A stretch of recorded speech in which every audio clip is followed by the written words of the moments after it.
नमस्कार, आपके साथ मैं हूं विद्यानाथ झा। प्राइवेट 4 में आपका स्वागत है। आज आपको दिखाएंगे सैफ पर हमले की इनसाइड स्टोरी, एक्सक्लूसिव रिपोर्ट क्या है।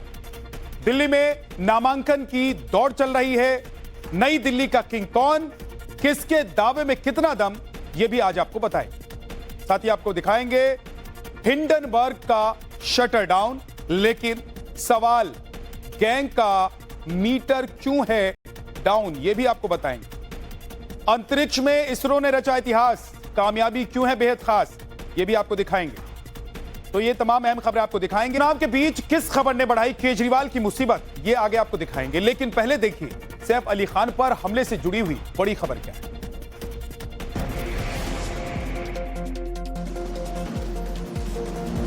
सैफ अली खान पर हमले से जुड़ी हुई बड़ी खबर। आरोपी हमलावर की पहचान हो चुकी है।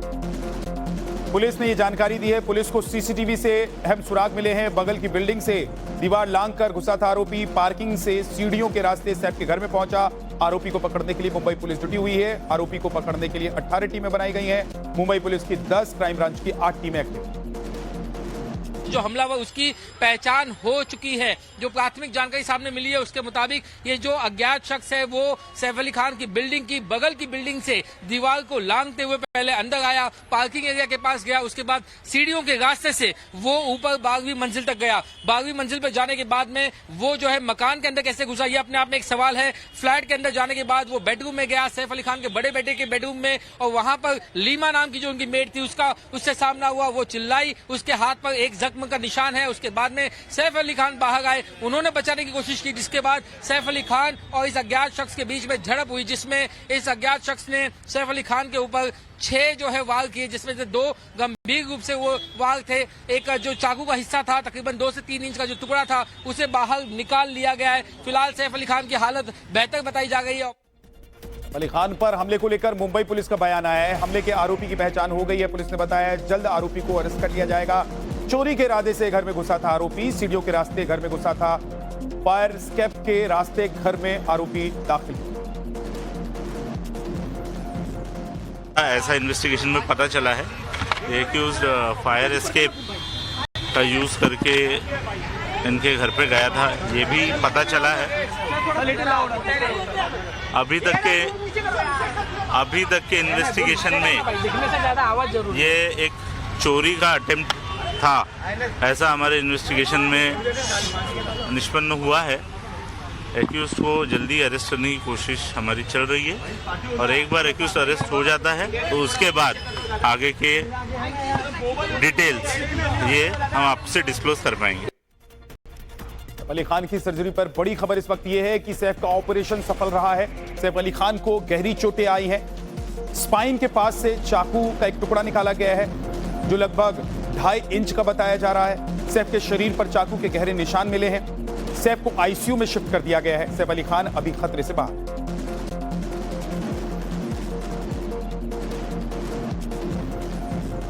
He is completely stable now. He is in a recovery mode and he is completely out of danger. We will shift him out of ICU tomorrow morning and maybe we will be planning discharge in a day or two. Thank you. कल रात आखिर हुआ क्या, अब आपको graphics के जरिए दिखाते हैं। सैफ के घर हमलावर घुसा। रात 2 बजे हमलावर की मेड से बहस हुई, ऐसा पुलिस वाले बता रहे हैं। सैफ ने बीच बचाव करने की कोशिश की। सैफ और हमलावर में हाथापाई हो गई। हमलावर का सैफ पर चाकू से हमला करने का दावा किया जा रहा है, जैसे कि पुलिस बता रही है। हमले में सैफ अली खान घायल हो गए। रात करीब 3 बजे उन्हें लीलावती अस्पताल में भर्ती कराया गया। सैफ के गले, पीठ, हाथ, सिर पर चोट के निशान हैं। शरीर पर चाकू के हमले के 6 जख्म हैं। सैफ की गर्दन पर 10 सेंटीमीटर का घाव है। रीढ़ की हड्डी में भी गंभीर चोट आई। शिवसेना उद्धव का महाराष्ट्र सरकार पर हमला है। इस मामले में प्रियंका चतुर्वेदी ने बयान दिया है। मुंबई की कानून व्यवस्था को चोट पहुंचाने का काम लगातार चल रहा है। कानून व्यवस्था की जिम्मेदारी राज्य सरकार की होती है। जनता ने उन्हें वोट देकर ये जिम्मेदारी दी। कि लॉ एंड ऑर्डर व्यवस्था जो मुंबई की है was considered one of the best in the world, सिर्फ देश में ही नहीं, one of the best in the world, और उसको चोट पहुंचाने का काम लगातार चल रहा है। अगर सही मायने में इन्वेस्टिगेशन होता, टाइम बाउंड इन्वेस्टिगेशन होता, तो शायद ये घटना रोकी जा सकती थी। कुछ लोग गियर कले लगा रहे हैं, चोर को कैसे कोई रोक सकता है, पुलिस कहाँ तक जा सकती है, पुलिस हर जगह जा सकती है, लॉ एंड ऑर्डर की जिम्मेदारी राज्य सरकार की होती है। जनता ने उनको वोट करके ये जिम्मेदारी दी है। चप्पा चप्पा इस शहर का हो, जिम्मेदारी सरकार की बनती है और पुलिस टीम्स की बनती है। सैफ पर हमले को लेकर AIMIM सरकार पर हमलावर है। वारिस पठान ने कहा है कि सैफ पर हमला प्रशासन की नाकामी।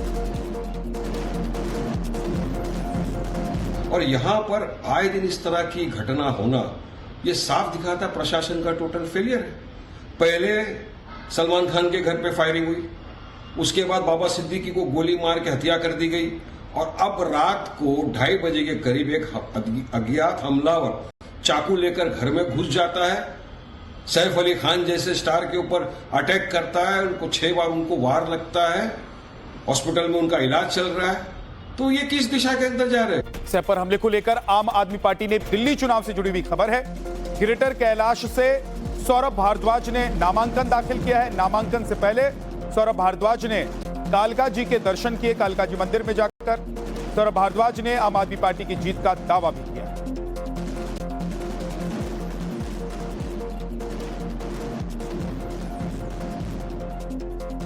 नामांकन से पहले कालका जी मंदिर पहुंचे सौरभ भारद्वाज। उन्होंने मां काली के दर्शन किए, पूजा अर्चना की, उसके बाद नामांकन दाखिल उन्होंने कर दिया है। तो दिल्ली में लगातार नामांकन का दौर चल रहा है।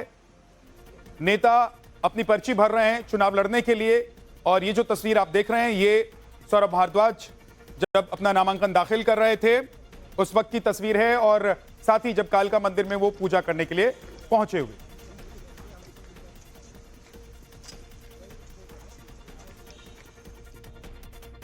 मनीष सिसोदिया ने भी जंगपुरा से नामांकन दाखिल कर दिया है। नामांकन से पहले सिसोदिया ने रोड शो किया। दिल्ली में खराब कानून व्यवस्था के लिए बीजेपी जिम्मेदार है, यह भी आरोप उन्होंने लगाया।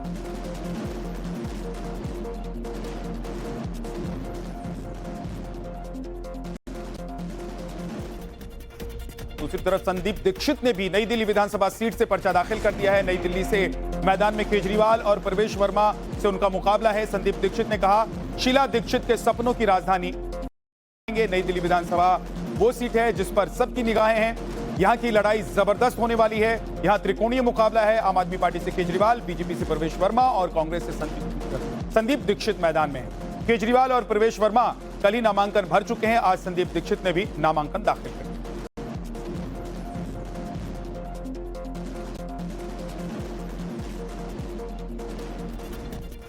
नामांकन से पहले संदीप दीक्षित ने कांग्रेस कार्यकर्ताओं के साथ शक्ति प्रदर्शन भी किया। संदीप दीक्षित से कांग्रेस कार्यकर्ताओं का हुजूम देखने को मिला उनके साथ। इसी दौरान हमारे संवाददाता ने उनसे बात की।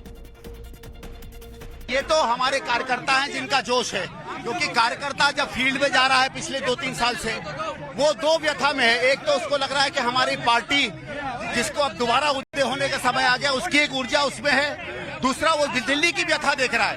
वो ये देख रहा है कि जो दिल्ली हमारी कांग्रेस ने बनाई थी या आम आदमी पार्टी और बीजेपी ने मिलकर क्या बुरा हाल उसका किया है। तो कार्यकर्ता में जो जोश है, देखो जब कार्यकर्ता में जोश आता है तब पार्टी में जोश आता है। हमारी लड़ाई सीधा सीधा आम आदमी पार्टी से है, हम उसमें जीत रहे हैं, बाकी कोई तीसरा है नहीं इस लड़ाई में। देखिए, संदीप दीक्षित नई दिल्ली से हर हालत में जीत रहे हैं और केजरीवाल हर हालत में हार रहे हैं। करावल नगर से बीजेपी के कपिल मिश्रा का नामांकन भी हो गया है। कपिल मिश्रा ने कहा है कि 8 तारीख को दिल्ली विधानसभा में भगवा लहराएगा। करावल नगर में बीजेपी की भव्य विजय होगी। हम पीएम मोदी को जीत अर्पित करेंगे। 8 तारीख को दिल्ली विधानसभा में भगवा लहराएगा और करावल नगर में एक भव्य विजय भारतीय जनता पार्टी की होगी। एक बड़ा खूबसूरत भगवा खुशबूदार कमल प्रधानमंत्री मोदी जी को हम करावल नगर से अर्पित करेंगे। अनुराग ठाकुर ने भी दिल्ली में जीत का दावा किया है। अनुराग ठाकुर ने कहा है, दिल्ली की जनता ने बीजेपी की सरकार बनाने का मन बना लिया है।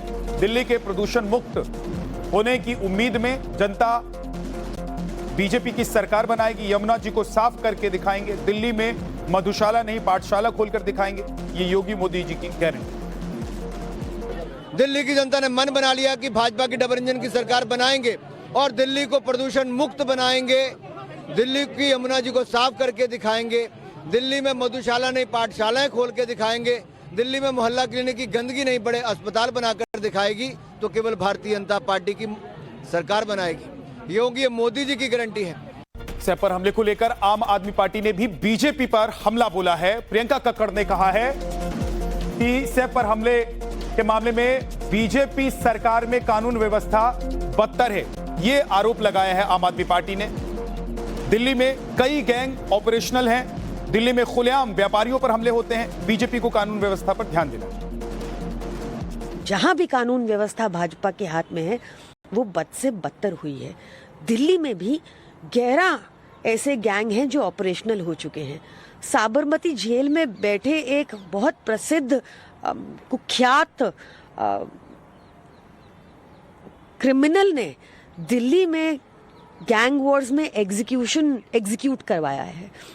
अब व्यापारियों के ऊपर गोलियां चलती हैं, खुलेआम गैंग वॉर्स चल रहे हैं। भाजपा को अपनी निम्न स्तर की राजनीति छोड़कर, दोषारोपण की राजनीति छोड़कर कानून व्यवस्था पर तुरंत प्रभाव से ध्यान देना चाहिए। मुंबई में एक्टर सैफ अली खान पर हुए जानलेवा हमले के बहाने आम आदमी पार्टी के संयोजक अरविंद केजरीवाल ने बीजेपी पर हमला बोला है। केजरीवाल ने कहा कि आज डबल इंजन की सरकारें फेल हो गई हैं और यही कारण है कि इन लोगों से ना तो दिल्ली को सुरक्षा मिल रही और न ही देश, और हालात ऐसे हो गए कि देश के सेलिब्रिटी भी सुरक्षित नहीं हैं। तुम दिल्ली को सुरक्षा नहीं दे सकते, तुम देश के सेलिब्रिटीज को सुरक्षा नहीं दे सकते, तुम देश के लोगों को सुरक्षा नहीं दे सकते, तुम देश के बॉर्डर्स को सुरक्षित नहीं रख सकते। तो आज डबल इंजन की सरकार ना तो अच्छी सरकार दे सकती हैं और ना देश को सुरक्षा दे सकती हैं। यूपी के मिल्कीपुर उपचुनाव में बीजेपी उम्मीदवार चंद्रभान पासवान ने आज अपना नामांकन दाखिल कर दिया। चंद्रभान पासवान ने पूर्व सांसद लल्लू सिंह के साथ 2 सेट नामांकन दाखिल किए। इस मौके पर बीजेपी प्रदेश अध्यक्ष भूपेंद्र चौधरी, 6 मंत्री और साधु संत भी मौजूद रहे। फैजाबाद संसदीय सीट से हारने के बाद बीजेपी के लिए उपचुनाव प्रतिष्ठा का प्रश्न है और बीजेपी ने अपनी पूरी ताकत झोंक दी है। एक तरफ महाकुंभ में करोड़ों लोगों ने स्नान किया, आज भी हजारों लोग स्नान के लिए पहुंच रहे हैं, तो दूसरी तरफ अखिलेश यादव ने यूपी की योगी सरकार पर तंज कसा है। अखिलेश यादव का दावा है कि कुंभ को लेकर जो आंकड़े बताए जा रहे हैं वो फर्जी हैं और कई ट्रेनें तो खाली जा रही हैं। इतना ही नहीं, अखिलेश यादव का आरोप है कि अयोध्या में सस्ते में सरकार जमीन खरीद रही है ताकि अपने लोगों को फायदा दिया जा सके। न केवल भारत, दुनिया के लोगों को वहां के प्रति आस्था है, तो वर्ल्ड क्लास सिटी बने, वर्ल्ड क्लास इंफ्रास्ट्रक्चर बने, लेकिन जो लोग वहां से उजाड़े जा रहे हैं वो उजड़े नहीं, वो भी कम से कम बराबरी के साथ खड़े दिखाई दें। इसलिए मैंने कहा था कि अगर सर्किट रेट बढ़ा करके 6 गुना भी मुआवजा देना पड़े तो सरकार को पीछे नहीं हटना चाहिए। पटना में राहुल गांधी के पहुंचने के 48 घंटे पहले कांग्रेस की ओर से लगाए गए पोस्टर हटा दिए गए हैं। राजधानी में पार्टी की ओर से नेता प्रतिपक्ष के आगमन को लेकर सैकड़ों पोस्टर लगाए गए थे। नगर निगम ने उन पोस्टरों को आज हटा दिया। नगर निगम के मुताबिक इन पोस्टरों को लगाने की इजाजत नहीं ली गई थी और अवैध रूप से सरकारी पोस्टरों के ऊपर लगाए गए थे। कार्यकर्ता दर्शन संवाद कार्यक्रम के तहत बिहार में नेता प्रतिपक्ष और आरजेडी नेता तेजस्वी यादव गया पहुंच गए हैं। तेजस्वी गया की 10 विधानसभा सीटों पर कार्यकर्ताओं से मिलेंगे। इस दौरान तेजस्वी यादव ने नीतीश कुमार और बीजेपी पर एक साथ हमला बोला। तेजस्वी ने आरोप लगाया कि नीति आयोग की रिपोर्ट में बिहार बेरोजगार और गरीबी में 1 नंबर पर है। लोग महंगाई से परेशान हैं, जबकि नीतीश सरकार में जमकर भ्रष्टाचार हो रहा है। संदीप दीक्षित की याचिका पर आतिशी और संजय सिंह को नोटिस दिया गया है। सेम आतिशी और संजय सिंह को कोर्ट में पेश होने का आदेश दिया गया है। दिल्ली की राउस एवेन्यू कोर्ट से दोनों को नोटिस। ये नोटिस कांग्रेस नेता संदीप दीक्षित के मानहानि के मामले में दिया गया है। मामले की अगली सुनवाई 27 जनवरी को होगी।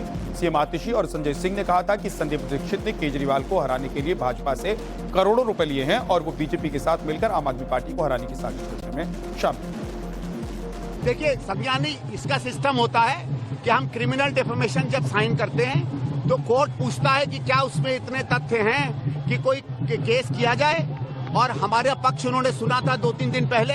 आज कोर्ट ने कहा है कि उन्होंने नोटिस दिया है आतिशी जी को, संजय सिंह जी को 27 तारीख को आके वो शायद अपना पक्ष देंगे और फिर उसके बाद देखेंगे कोर्ट क्या करता है। शराब घोटाले में ईडी को गृह मंत्रालय की मंजूरी पर आम आदमी पार्टी ने बीजेपी को घेर लिया है। संजय सिंह ने कहा है कि केजरीवाल को बिना साक्ष्य के गिरफ्तार किया गया। बीजेपी ने यह पूरा मामला फर्जी तरीके से तैयार कराया और गिरफ्तारी कराई। 3 साल के बाद आपको याद आ रहा है कि इसमें सैंक्शन लेना है। इसका मतलब पूरा का पूरा मामला फर्जी, सारी गिरफ्तारियां अवैध। अब एक मुख्यमंत्री को, अरविंद केजरीवाल जी को आप बगैर प्रमाण, बगैर साक्ष्य के गिरफ्तार कर ले रहे हैं। ये क्या हो क्या रहा है इस देश के अंदर?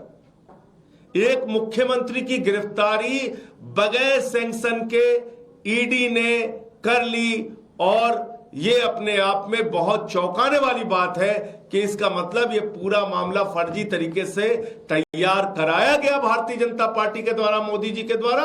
और अमेरिका की short selling firm Hindenburg research बंद हो गई है। आपको बता दें कि डोनाल्ड ट्रंप के राष्ट्रपति बनने से पहले फैसला लिया गया है। कंपनी के फाउंडर नाथन एंडरसन ने ऐलान किया इसका।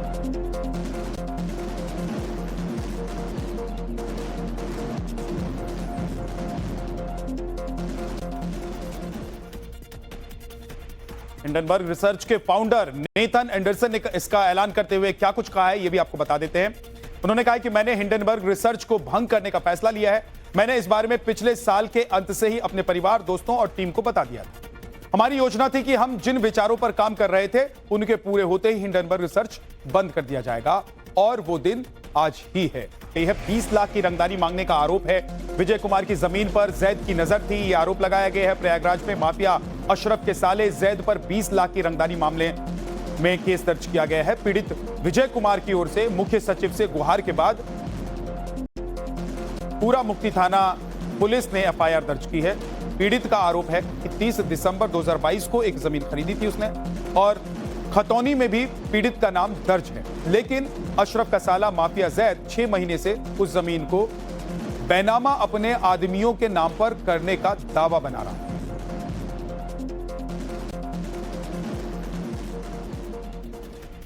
अंतरिक्ष में इसरो ने इतिहास रच दिया है एक बार फिर से।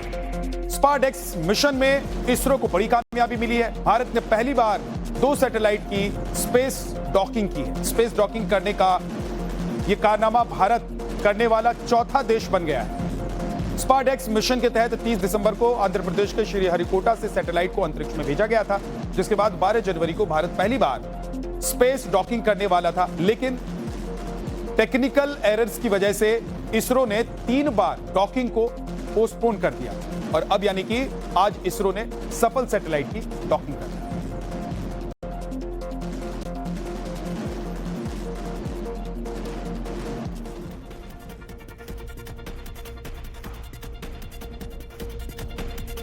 और बड़ी खबर यह भी है कि महाकुंभ में वायरल हर्षा रिछारिया पर विवाद हो गया है। महाकुंभ में हर्षा को रथ पर बैठने पर संत भड़क गए। शांभवी पीठाधीश्वर ने हर्षा पर सवाल उठाए हैं। स्वामी आनंद स्वरूप महाराज ने नाराजगी जताई है। 4 जनवरी को निरंजनी अखाड़े की जो पेशवाई निकली थी, संतों के साथ रथ पर हर्षा बैठी हुई नजर आई थी। इसको लेकर ऐतराज जताया।